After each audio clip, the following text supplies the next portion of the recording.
April महिन्याचा शेवट आणि तुमच्या आयुष्यात काहीतरी मोठं घडण्याची चाहूल लागली आहे का?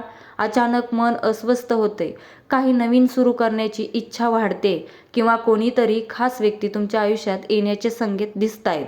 जर तुमची राशी कुंभ असेल तर पुढचे काही दिवस तुमच्यासाठी खूप निर्णायक ठरणार आहेत. कारण ग्रहांची स्थिती अशी काही बदलत आहे जी तुमचं नशीब एका नव्या दिशेला घेऊन जाऊ शकते. मित्रांनो, हा काळ साधा नाही. हा काळ आहे परिवर्तनाचा, संधीचा आणि तुमच्या आयुष्याला नवं वळण देणारा. म्हणूनच हा संपूर्ण राशी भविष्य शेवटपर्यंत नक्की ऐका. एप्रिलच्या शेवटच्या काळात कुंभ राशीवर मुख्यतः शनी, गुरु आणि राहू यांचा प्रभाव दिसून येतो. शनी हा तुमचा स्वामी ग्रह असल्यामुळे त्याचा प्रभाव नेहमीच महत्त्वाचा असतो. सध्या शनी तुमच्या राशीत स्थिरता आणि जबाबदारी वाढवत आहे. तुम्हाला आयुष्यातील काही कठीण निर्णय घ्यावे लागतील, पण हे निर्णय भविष्यासाठी अत्यंत फायदेशीर ठरणार आहेत. गुरूचा प्रभाव तुमच्या आर्थिक आणि सामाजिक जीवनात सकारात्मक बदल घडवून आणत आहे. काही नवीन लोकांशी ओळख होऊ शकते, ज्यामुळे तुमच्या आयुष्यात मोठा फायदा होऊ शकतो. राहू मात्र थोडा गोंधळ निर्माण करू शकतो, त्यामुळे कोणत्याही निर्णयात घाई करू नका. एप्रिल महिन्याच्या शेवटचे दिवस कुंभ राशीच्या लोकांसाठी खरोखर वेगळा अनुभव देणारे ठरू शकतात आणि हे सगळं इतकं नैसर्गिक पद्धतीने घडतं की सुरुवातीला त्यात काही विशेष आहे असंही वाटत नाही. पण हळूहळू लक्षात येतं की काही गोष्टी पूर्वीसारख्या राहिलेल्या नाहीत. मन थोडं जास्त विचार करू लागतं. जुन्या आठवणी अचानक समोर येतात आणि काही अपूर्ण गोष्टी पुन्हा पूर्ण करण्याची इच्छा निर्माण होते. रोजचं आयुष्य सुरू असतं, काम सुरू असतात, पण आत कुठेतरी एक हलका बदल जाणवतो. जणू काहीतरी नवीन सुरू होणार आहे अशी भावना सतत मनात राहते. या काळात एखाद्या व्यक्तीशी अचानक संवाद वाढू शकतो, जी आधी फक्त ओळखीची होती, पण आता तिच्याशी बोलताना एक वेगळाच कम्फर्ट वाटू लागतो. काही जणांना अचानक एखादी संधी मिळू शकते, जॉब, काम किंवा एखादं छोटंसं निर्णय घेण्याचं कारण, आणि ते स्वीकारताना मनात थोडी भीती आणि थोडा उत्साह दोन्ही असतो. घरातही वातावरण थोडं बदललेलं जाणवतं, कधी शांत, कधी थोडं भावनिक, पण एकूणच काहीतरी स्थिर होत असल्यासारखं वाटतं. या काळात स्वतःकडे थोडं जास्त लक्ष द्यावं. मी नेमकं काय करतोय किंवा मला पुढे काय हवं आहे असे प्रश्न मनात येतात आणि त्याची उत्तरंही हळूहळू सापडायला लागतात. काही गोष्टी ज्या आधी तुम्हाला खूप महत्त्वाच्या वाटायच्या त्या आता तितक्या महत्त्वाच्या वाटत नाहीत आणि काही साध्या गोष्टींमध्येही समाधान मिळायला लागतं. हे सगळं खूप मोठं ड्रामॅटिक नसतं, पण खूप रिअल असतं.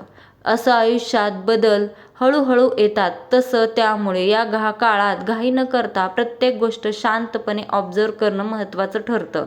कारण जे घडतं ते तुमच्या पुढच्या प्रवासासाठी दिशा ठरवणार असतं. एप्रिल महिन्याचा शेवट आणि करिअरच्या दृष्टीने खूप महत्त्वाचा आहे.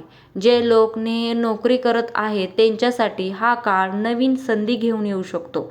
तुमच्या कामाचं कौतुक होईल आणि वरिष्ठांकडून प्रशंसा मिळण्याची शक्यता आहे. जर तुम्ही प्रमोशनची वाट पाहत असाल तर यासाठी हा काळ अनुकूल आहे. मात्र मेहनत आणि सातत्य कायम ठेवणं गरजेचं आहे. काही लोकांना नवीन जॉब ऑफर मिळू शकते. व्यवसाय करणाऱ्यांसाठीही हा काळ चांगला आहे. नवीन प्रोजेक्ट सुरू करण्यासाठी योग्य वेळ आहे. भागीदारीत काम करत असाल तर पार्टनरसोबत चांगला संवाद ठेवणं आवश्यक आहे. आर्थिकदृष्ट्या हा काळ मध्यम ते चांगला राहील. काही अनपेक्षित खर्च होऊ शकतात, पण त्याच वेळी उत्पन्न वाढवण्याचेही संकेत आहेत. गुंतवणूक करताना सावधगिरी बाळगा. कोणाच्याही सांगण्यावरून पैसे गुंतवू नका. स्वतः विचार करूनच निर्णय घ्या. जमीन, घर किंवा वाहन खरेदी करण्याचे योग काही लोकांसाठी बनू शकतात. प्रेमाच्या बाबतीत एप्रिलचा शेवट थोडा भावनिक ठरू शकतो. काही गैरसमज निर्माण होऊ शकतात, पण योग्य संवादामुळे ते दूर होऊ शकतात. ज्यांचं नातं आधीपासून आहे त्यांनी एकमेकांना वेळ देणं गरजेचं आहे. काही लोकांच्या आयुष्यात नवीन प्रेमाची सुरुवात होऊ शकते. कुटुंबात आनंदाचे वातावरण राहील.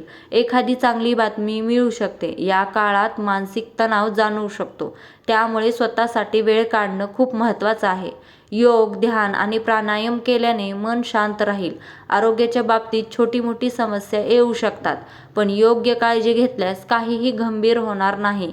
एप्रिलच्या शेवटी तुमच्या आयुष्यात एक खास व्यक्ती येण्याची शक्यता आहे. ही व्यक्ती तुमच्यासाठी मार्गदर्शक ठरू शकते. ही व्यक्ती तुमच्या करिअर, आर्थिक स्थिती आणि वैयक्तिक जीवनात सकारात्मक बदल घडवू शकते. त्यामुळे नवीन लोकांशी ओळख वाढवा. आरोग्याच्या बाबतीत कुंभ राशीच्या व्यक्तींनी या महिन्यात अजिबात निष्काळजीपणा करू नये. विशेषतः वाहन चालवताना अत्यंत सावध राहावे, कारण अपघाताचे योग दिसून येत आहेत. हाडांचे विकार किंवा सांधेदुखीचा त्रास असलेल्यांनी डॉक्टरांच्या संपर्कात राहावे. मानसिक शांततेसाठी ध्यान आणि योगासने करणे फायदेशीर ठरेल. कामाच्या व्यापामुळे थकवा जाणवू शकतो, त्यामुळे पुरेशी विश्रांती घ्या. कुंभ राशीच्या लोकांनी खालील उपाय केल्यास त्यांना अधिक फायदा होऊ शकतो. शनिवारी शनिदेवाला तेल अर्पण करा. काळे तीळ दान करा. ओम शनेश्वराय नमः मंत्राचा जप करा. गरीब आणि गरजू लोकांना मदत करा. हे उपाय केल्याने तुमच्या आयुष्यातील अडथळे कमी होतील आणि सकारात्मक ऊर्जा वाढेल. एप्रिल महिन्याचा शेवट कुंभ राशीच्या लोकांसाठी अत्यंत महत्त्वाचा आहे. हा काळ तुम्हाला नवीन संधी, नवीन नातेसंबंध आणि आयुष्यातील मोठे बदल घेऊन येऊ शकतो. तुम्ही फक्त स्वतःवर विश्वास ठेवा आणि योग्य निर्णय घ्या. मेहनत आणि संयम ठेवल्यास यश तुमच्या पायाशी असेल. जय शनिदेव. माझी कुंभ राशी आहे. मला सकारात्मक ऊर्जा मिळू दे. कमेंटमध्ये नक्की लिहा आणि हा व्हिडिओ आवडला असेल तर लाईक नक्की करा. तुमच्या एका लाईकमुळे आम्हाला खूप प्रोत्साहन मिळते. श्री स्वामी समर्थ. जय जय स्वामी समर्थ. धन्यवाद.